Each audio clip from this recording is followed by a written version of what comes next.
పేరు స్వామి వెంకటేష్. ఈరోజు అందించబోతున్నటువంటి వీడియోలో చాలామంది నన్ను అడిగేటువంటి ఒక ప్రశ్నకు సమాధానంగా ఈరోజు ఈ వీడియో తీయడం జరుగుతూ ఉంది. అంటే వారి స్థలము పడమర వైపు ఉంటే లేదా వారి గృహం అనేది పడమర వైపు ఉంటే, వారికి రోడ్డు పడమర వైపు ఉంటే ఆ గృహం ఏ విధంగా ఉండాలి? లేదా పడమర ఇంటి నిర్మాణం ఏ విధంగా చేపట్టాలి? వాస్తుకు అనుకూలంగా మారాలి అంటే ఆ గృహ నిర్మాణం ఏ విధంగా ఉండాలి అనే విషయాన్ని నన్ను చాలామంది అడుగుతూ ఉన్నారు. సార్, మా రోడ్డు పడమర వైపు ఉంది. మాకు ఎలాంటి విధంగా గృహ నిర్మాణం ఉంటే బాగుంటుంది? లేదా మా ఇంటిలో ఎలాంటి మార్పులు చేస్తే మాకు వాస్తుకు అనుకూలంగా మారుతుంది అని నన్ను అడగడం జరుగుతూ ఉంది. అందుకే ఈరోజు ఈ వీడియో ప్రత్యేకంగా చేయడం జరుగుతూ ఉంది. పడమర ఇల్లు గురించి చాలా మందికి అపోహలు ఉన్నాయి. ఎందుకంటే పడమర వైపు ఇల్లు ఉంటే లేదా వారి సింహద్వారం పడమర వైపు ఉంటే వారికి అనుకూలించదు, ఆ ఇంటి లోపల సరి అయినటువంటి అభివృద్ధి ఉండదు అని చాలా మందికి ఒక అపనమ్మకం అనేది ఉంది. ఎందుకంటే పడమర వైపు కానీ దక్షిణం వైపు కానీ సరి అయిన రీతిలో మనం ఇల్లు కట్టకపోవడం వల్లనే అలాంటి సమస్యలు వస్తున్నాయి తప్ప పడమర వైపు ద్వారం పెట్టినా దక్షిణం వైపు ద్వారం పెట్టినా ఎలాంటి దోషాలు అనేవి ఉండవు. చాలా మంది మనం పరిశీలించినట్లయితే లక్షాధికారులు లేదా కోటీశ్వరులు ఉండేటువంటి ఇల్లు అన్నీ కూడా పడమర వైపు ముఖద్వారం కలిగినటువంటి ఇల్లే అని మీకు గుర్తు చేస్తున్నాను. నేను ఎందుకంటే చాలా ఇళ్లను పరిశీలించినప్పుడు కొన్ని వందల ఇల్లు చాలా అభివృద్ధి చెందినటువంటి పెద్ద పెద్ద రాజకీయవేత్తలు కానీ లేదా వ్యాపారవేత్తలు కానీ పడమర వైపు ముఖం ఉన్నటువంటి గృహాలలో నివసించి బ్రహ్మాండంగా అభివృద్ధి చెందుతూ ఉన్నారు. చాలా మందికి అర్థం కాక సరి అయిన రీతిలో వాస్తుపరంగా నిర్మాణం చేసుకోక అలాంటి వారికి మాత్రమే అలాంటి ఇబ్బందులు కలుగుతున్నాయి తప్ప పడమర వైపు మనం నిర్మాణం చేసుకున్నంత మాత్రాన ఎలాంటి సమస్యలు ఉండవు. కాకపోతే ఆ స్థలం ఎన్ని డిగ్రీలు తిరిగి ఉంది, ఆ స్థలానికి తగ్గటువంటి మనం నిర్మాణం చేపట్టినట్లు అయితే వాస్తుకు అనుకూలంగా బాగుంటుంది తప్ప మనం ఏదో గుడ్డిగా దిక్కులను నిర్ణయం చేసుకొని నిర్మాణాలు చేపట్టడం వల్ల తీవ్రంగా నష్టపోతున్నారు. చాలామంది పడమర వైపు రోడ్డు ఉన్నా కూడా చూడండి, పడమర వైపు ద్వారం ఇవ్వకుండా తూర్పు ఉత్తరం వైపు మాత్రమే ద్వారం ఇచ్చి వారు నష్టపోతున్నారు. ఎందుకంటే పడమర వైపు పడమర వాయువ్యంలో మనం ఇచ్చేటువంటి సింహద్వారము ఆ ఇంటికి బ్రహ్మాండమైనటువంటి కీర్తి ప్రతిష్టలను తెచ్చి పెడుతుంది అని నేను చెబుతూ ఉంటాను. ఖచ్చితంగా శుద్ధ ప్రాచిలో అంటే కంపాస్‌కు అనుగుణంగా స్థలం ఉన్నప్పుడు పడమర వైపు మనం ఖచ్చితంగా ద్వారం పెట్టాలి. పడమర వైపు మాత్రమే కాదు, ఎటువైపు మీకు రోడ్డు ఉంటే అటువైపు ఒక సింహద్వారం అనేది ఖచ్చితంగా ఏర్పాటు చేయాలి. అది ఎప్పుడు అంటే మీ స్థలం అనేది డిగ్రీలకు ఉంటే కంపాస్‌కు అనుగుణంగా ఈస్ట్ 90 డిగ్రీ, నార్త్ 0 డిగ్రీ ఉన్నప్పుడు మనము పడమర వైపు కానీ దక్షిణం వైపు కానీ ఖచ్చితంగా ఒక ద్వారం అనేది పెట్టినప్పుడు మాత్రమే సరి అయినటువంటి రిజల్ట్ ఆయనతో ఉంటుంది. కాబట్టి ఎందుకు పడమర వైపు దక్షిణ వైపు నష్టపోతున్నారంటే సరి అయిన రీతిలో వాస్తుపరంగా వారు నిర్మాణం చేపట్టకపోవడం వల్ల మాత్రమే నష్టపోతారు తప్ప వారు ఏదో పడమర వైపు లేదా దక్షిణ వైపు ఇండ్లు నిర్మాణం చేపట్టడం వల్ల మాత్రం ఎట్టి పరిస్థితుల్లో నష్టపోరు అనేది మీరు గుర్తుంచుకోవాలని నేను చెబుతూ ఉన్నాను. ఈరోజు శుద్ధ ప్రాచిలో ఉన్నటువంటి స్థలాలకు గృహ నిర్మాణం ఏ విధంగా పడమర వైపు చేపట్టాలి అనే అంశం మీద పూర్తి వివరంగా నేను తెలియజేసే ప్రయత్నం చేస్తాను. చూడండి, మీరు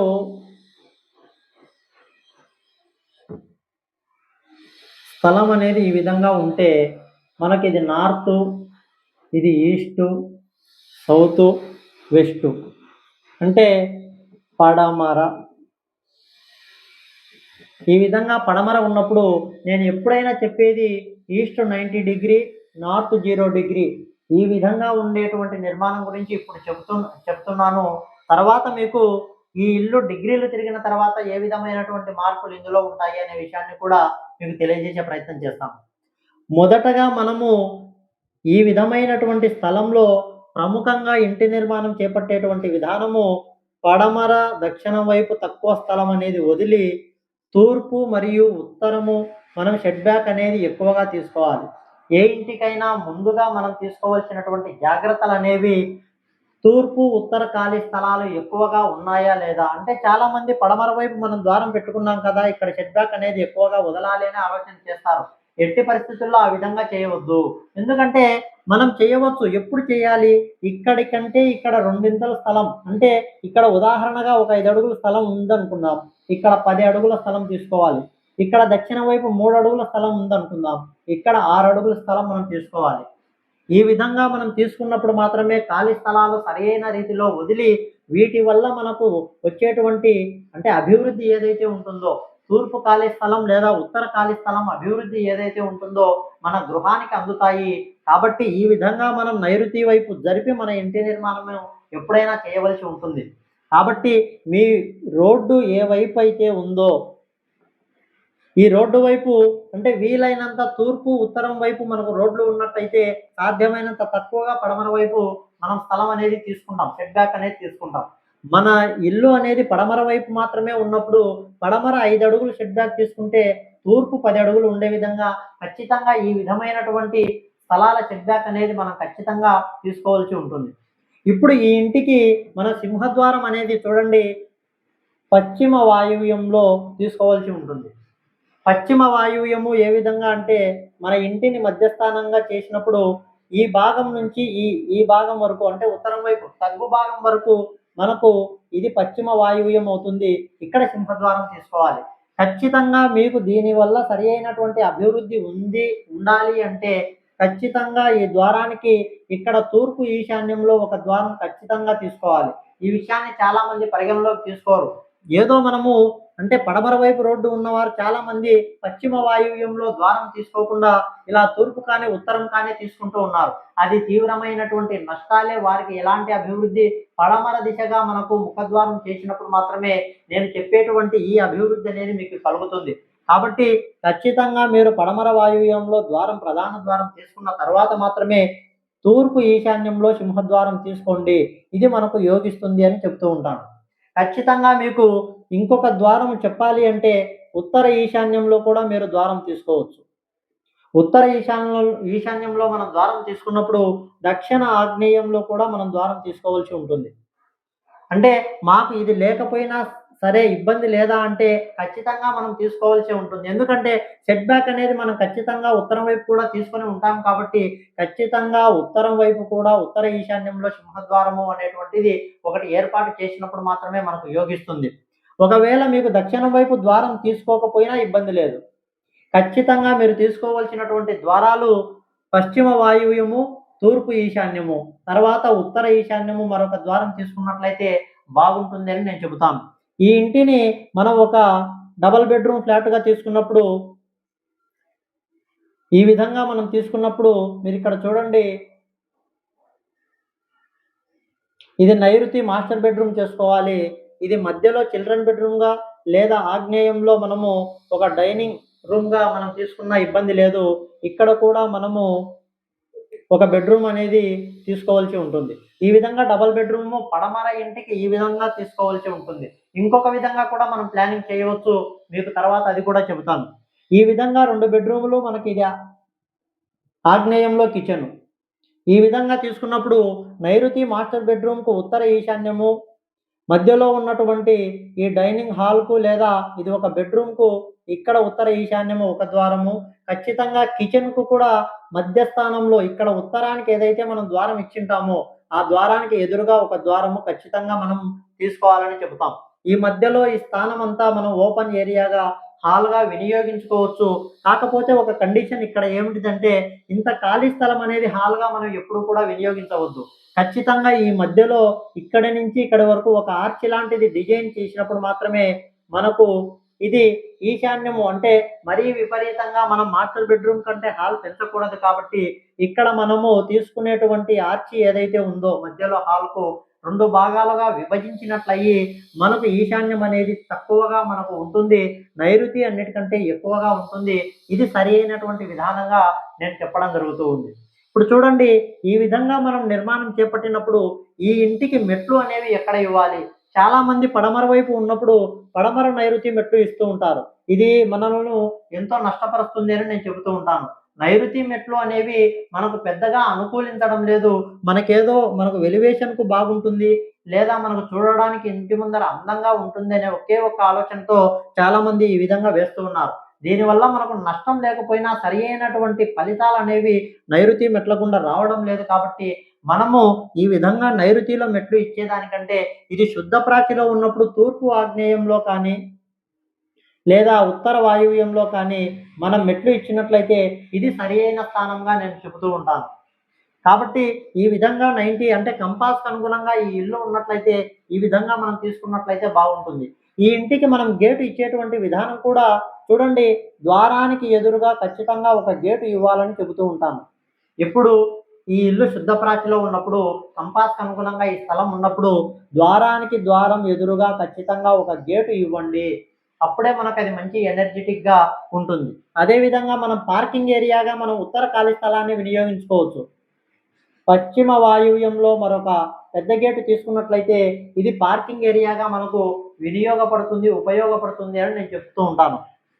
అదేవిధంగా ఇందులో మనం ప్రముఖంగా మనం చూసుకోవాల్సినటువంటి అంశము ఎప్పుడైనా సరే వాటర్ ఫ్లో అనేది ఈ నైరుతి నుంచి మనకు ఈ విధంగా తూర్పు వైపు ప్రవహించి, ఈ విధంగా నైరుతి నుంచి మనకు ఉత్తరం వైపు ప్రవహించి, ఖచ్చితంగా మన ఈ వాటర్ మొత్తం కూడా ఈశాన్యం వైపు చేరే విధంగా ఖచ్చితంగా మనం చేయవలసి ఉంటుంది.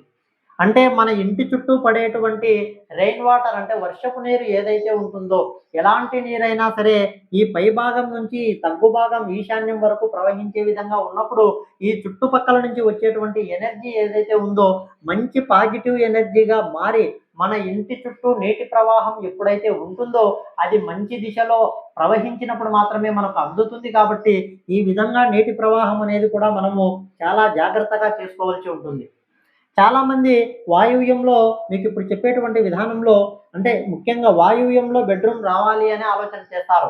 పడమర ముఖం పడమర ముఖం ఉన్నటువంటి గృహానికి వాయువ్యంలో బెడ్రూమ్ ఇచ్చినట్లయితే మనం ఇక్కడ కొంచెం ఇబ్బందిగా ఫీల్ అవుతాం. ఎందుకంటే ప్రధాన నడక మనము పశ్చిమ వాయువ్యం నుంచి ఉన్నప్పుడు మాత్రం ఎట్టి పరిస్థితుల్లో వాయువ్యంలో మనం చిల్డ్రన్ బెడ్రూమ్ అనేది ఏర్పాటు చేయవద్దు. ఈ విధంగా మనం మధ్యస్థానంలో మాత్రమే ఏర్పాటు చేయవలసి ఉంటుంది. కాబట్టి ఈ విషయమైనటువంటి అంటే ఈ విధమైనటువంటి జాగ్రత్తలనేవి మనం ఖచ్చితంగా తీసుకోవాల్సి ఉంటుంది. ఒకవేళ మాకు తప్పదు మేము ఏర్పాటు చేసుకోవాలి అనేవారు ఎవరైనా ఉన్నారు అంటే ఖచ్చితంగా మీరు వాయువ్యంలో ఈ విధంగా ఏర్పాటు చేసుకొని ఖచ్చితంగా ఈశాన్యం అంటే పశ్చిమ వాయువ్యానికి, తూర్పు ఈశాన్యానికి ఈ విధమైనటువంటి 2 ద్వారాల మధ్య కూడా మనము ఈ ద్వారం ఖచ్చితంగా ఇచ్చి తీరాలి.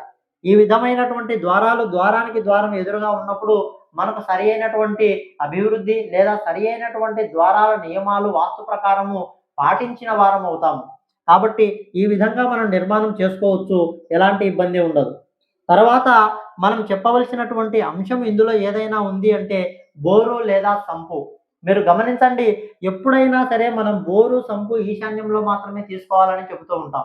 సెప్టిక్ ట్యాంక్ గుంతలు కూడా సరైన స్థానంలో తీసుకోకపోతే తీవ్రమైనటువంటి దోషాలు ఆ ఇంటికి ఖచ్చితంగా ఎదురవుతున్నాయి. గుంతల విషయంలో మనం చాలా జాగ్రత్తలు ఖచ్చితంగా పాటించాలి అని నేను చెబుతూ ఉంటాను. చూడండి, మనం ఎప్పుడైనా సరే మీరు గమనించండి, ఈశాన్యం పిల్లర్ ఏదైతే ఉంటుందో, ఇక్కడ మనం ఈశాన్యం కార్నర్ కాంపౌండ్ వాల్ ఏదైతే ఉంటుందో ఇలా దారం లాగండి అని చెబుతూ ఉంటాను. ఈ మూలపోటు అనేది పడకుండా మనం గుంతలు ఎప్పుడైనా తీయవలసి ఉంటుంది. ఖచ్చితంగా మీ సింహద్వారానికి ఎదురుగా కూడా రాకుండా ఈ విధంగా పిల్లర్‌కు అంటే ఉత్తరం వైపు ఒక ద్వారము, తూర్పు వైపు మరొక ద్వారం లాగి మీ సంపు కానీ, బోరు కానీ ఇక్కడ ఏర్పాటు చేసుకోవచ్చు.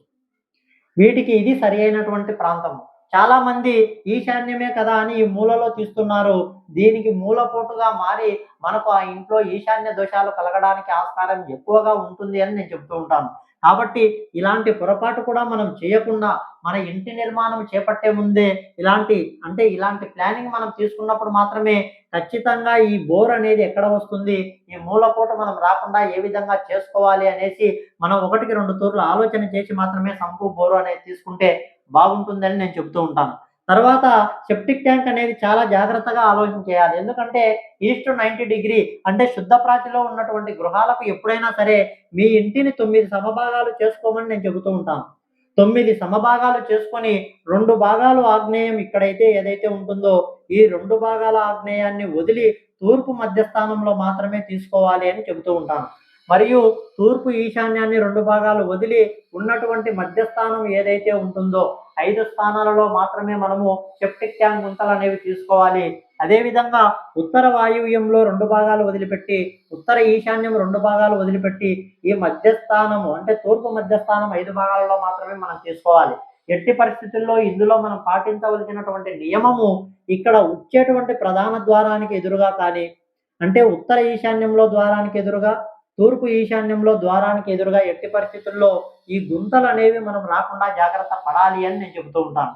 ఎప్పుడైనా సరే మనము ఈ ఈశాన్యంలో కానీ, ఈ వాయువ్యంలో కానీ ఇచ్చేటువంటి ద్వారాలనేవి కూడా పూర్తి పంచకనేది ఎట్టి పరిస్థితుల్లో ఇవ్వవద్దు. ఖచ్చితంగా అది 9 ఇంచులు కానీ, లేదా 12 ఇంచులు కానీ, 14 ఇంచులు కానీ ఈ విధమైనటువంటి కంత అనేది మనం వదిలిపెట్టి చేసుకోవాల్సి ఉంటుంది. మరి శుద్ధ ప్రాచిలో ఉన్నప్పుడు మీకు ఇంకొక బెనిఫిట్ ఉంటుంది. అంటే ఈ గృహానికి కార్నర్ పశ్చిమ వాయువ్యంలోనే కాకుండా ఈ సింహద్వారం అనేది ఈ హాల్ మధ్యస్థానంలో కూడా మనం ఏర్పాటు చేసుకోవచ్చు. ఇది చాలా మందికి అంటే మధ్య ద్వారాలు ఇష్టపడే వారికి నేను చెప్తూ ఉన్నాను. ఈ హాల్ మధ్యస్థానం అంటే ఇది టోటల్ మనకు ఒక్కటే గదిగా ఉన్నప్పుడు మాత్రమే ఈ టోటల్ హౌస్‌కు మనము అంటే ఈ హాల్‌కు మధ్యస్థానంలో తీసుకోవచ్చు. ఇక్కడ మధ్యస్థానంలో తీసుకోవచ్చు. ఇక్కడ ఉత్తరం వైపు కూడా ఈ హాల్‌కు మధ్యస్థానం తీసుకోవచ్చు. ఎందుకంటే టోటల్ ఇంటికే కాదు మనము గదికి కూడా ఉచ్చనీచాలనేవి పాటించాలి. ఈ మధ్యస్థానం నుంచి ఎట్టి పరిస్థితుల్లో ఈ తగ్గు భాగం అంటే ఉత్తరం వైపు కానీ, ఈ మధ్యస్థానం నుంచి ఈ విధంగా ఉత్తరం వైపు కానీ మాత్రమే మనం ద్వారాలు తీసుకోవాలి. అప్పుడే మనకు అవి సరియైన స్థానంలో ఉచ్చ స్థానాలలో పడి ఆ ద్వారాలు మనకు యోగిస్తాయి తప్ప ఈ మధ్యస్థానం నుంచి ఎట్టి పరిస్థితుల్లో ఈ పై భాగాలకు మాత్రం మీరు ద్వారాలనేవి ఎట్టి పరిస్థితుల్లో జరపకండి. అది తీవ్రంగా మిమ్మల్ని నష్టపరుస్తుంది అని నేను చెప్తూ ఉంటాను. కాబట్టి ద్వారాల విషయంలో కూడా ఈ విధమైనటువంటి జాగ్రత్తలనేవి మనం ఖచ్చితంగా పాటించాలి. ఈ విధమైనటువంటి మార్పులనేవి చేయాలి. ఇందులో ముఖ్యంగా మనం పాటించవలసినటువంటి నియమము మరొకటుంది. ఈస్టు మనకు 90 డిగ్రీ ఉన్నప్పుడు ఇప్పుడు నేను చెప్పాను. ఇదే కనుక మనకు 100 లేదా 110 100, 110 డిగ్రీస్ మనకు తిరిగినప్పుడు ఇది 10 డిగ్రీలు లేదా 20 డిగ్రీలు తిరిగినటువంటి ఆగ్నేయ ప్రాచి కిందికి మనం తీస్తాం. అప్పుడు మనం ఇందులో కొన్ని మార్పులు చేసుకోవాల్సి ఉంటుంది. అవి ఇప్పుడు మీకు కొంత క్షుణ్ణంగా వివరించే ప్రయత్నం చేస్తాను చూడండి. మనం శుద్ధ ప్రాచిలో ఉన్నప్పుడు పశ్చిమ వాయువ్యంలో లేదా మధ్యస్థానంలో ద్వారం తీసుకోమని చెప్పాం. ఇప్పుడు 20 డిగ్రీలు ఆగ్నేయ ప్రాచి తిరిగిన తర్వాత ఇక్కడ పెట్టేటువంటి ద్వారాలనేవి కూడా మారిపోతాయి. ఎందుకంటే ఉత్తర వాయువ్యంలో 2 భాగాలు, ఒక భాగము లేదా 2 భాగాలు మనకు పశ్చిమం వైపు తిరిగిపోయి ఉంటుంది కాబట్టి ఉత్తర వాయువ్యము నీచ స్థానంగా మనం పరిగణిస్తాం కాబట్టి ఇక్కడ మనము వాయువ్యము పశ్చిమ వాయువ్యము అనుకొని ద్వారం ఇచ్చినట్లయితే అది ఉత్తర వాయువ్య ద్వారంగా మారి మనల్ని నష్టపరుస్తూ ఉంటుంది. కాబట్టి ఈ విషయాన్ని కూడా మనం చాలా జాగ్రత్తగా మనం గమనించవలసి ఉంటుంది.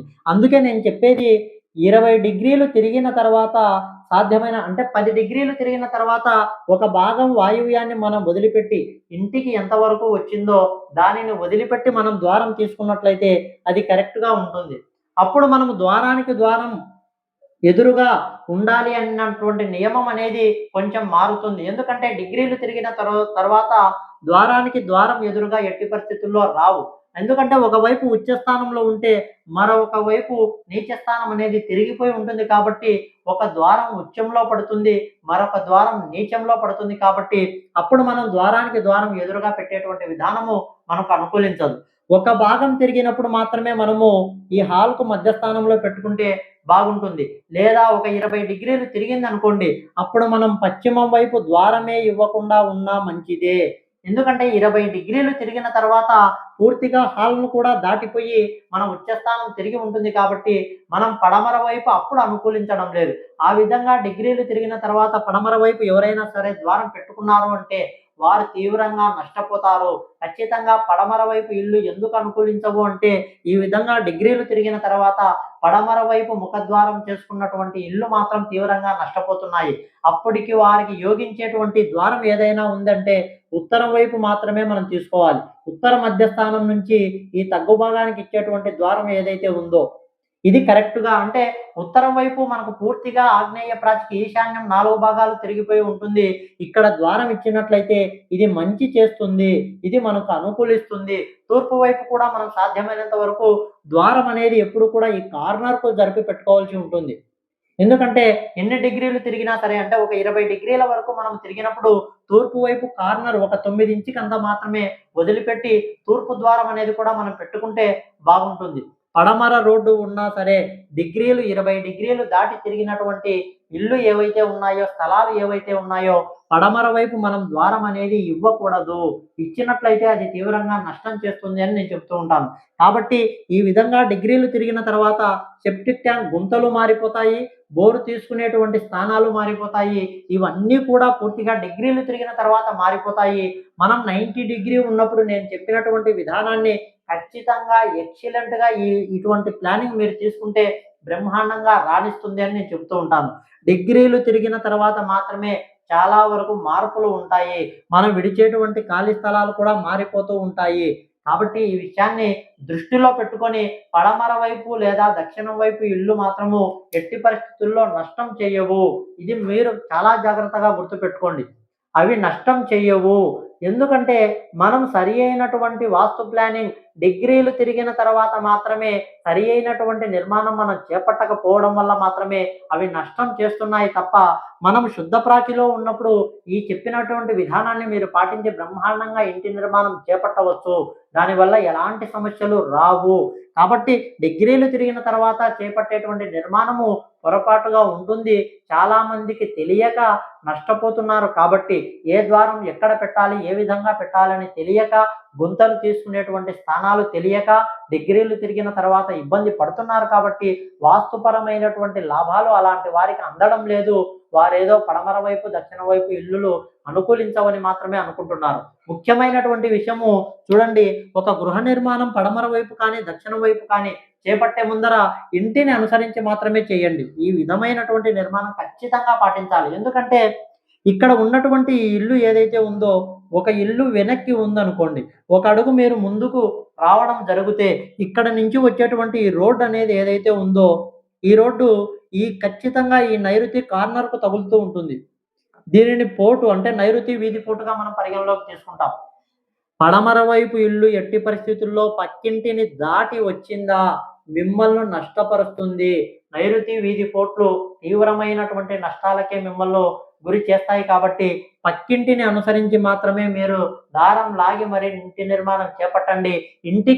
ఇంటిని దాటి ఎప్పుడు కూడా ముందుకు రావద్దు. దక్షిణం వైపు ఇల్లు అయినా సరే పక్కింటిని దాటి ఎట్టి పరిస్థితుల్లో మీరు ముందుకు వచ్చినట్లయితే ఈ రోడ్డు నుంచి వచ్చేటువంటి వెహికల్ అనేవి వచ్చినప్పుడు ఇక్కడ తూర్పు ఆగ్నేయాన్ని ఇక్కడ హిట్ చేస్తూ ఇక్కడ మిమ్మల్ని నష్టపరుస్తూ ఉంటాయి. అందుకే దక్షిణ వైపు ఇల్లు కూడా ముందుకు రావద్దు, పడమర వైపు ఇల్లు కూడా ముందుకు రావద్దు అని నేను చెబుతూ ఉంటాను. కాబట్టి ఇలాంటి జాగ్రత్తలు మనం తీసుకున్నప్పుడు మాత్రమే ఇవి మనకు యోగిస్తాయి.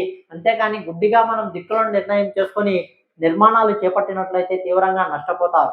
కాబట్టి పడమర వైపు ఇల్లు అనేవి తీవ్రంగా అభివృద్ధినే మీకు ఇస్తాయి తప్ప నష్టం చేయవు. సరి అయినటువంటి వాస్తు ప్రకారం మనం నిర్మాణం చేపట్టినట్లయితే బ్రహ్మాండంగా యోగిస్తుందని నేను తెలియజేస్తూ, ఈ వీడియో మీకు నచ్చినట్లయితే నా ఛానల్ ఖచ్చితంగా సబ్స్క్రైబ్ చేయండి మరియు లైక్ చేయండి. షేర్ చేసి గంట బెల్ ఐకాన్ నొక్కండి.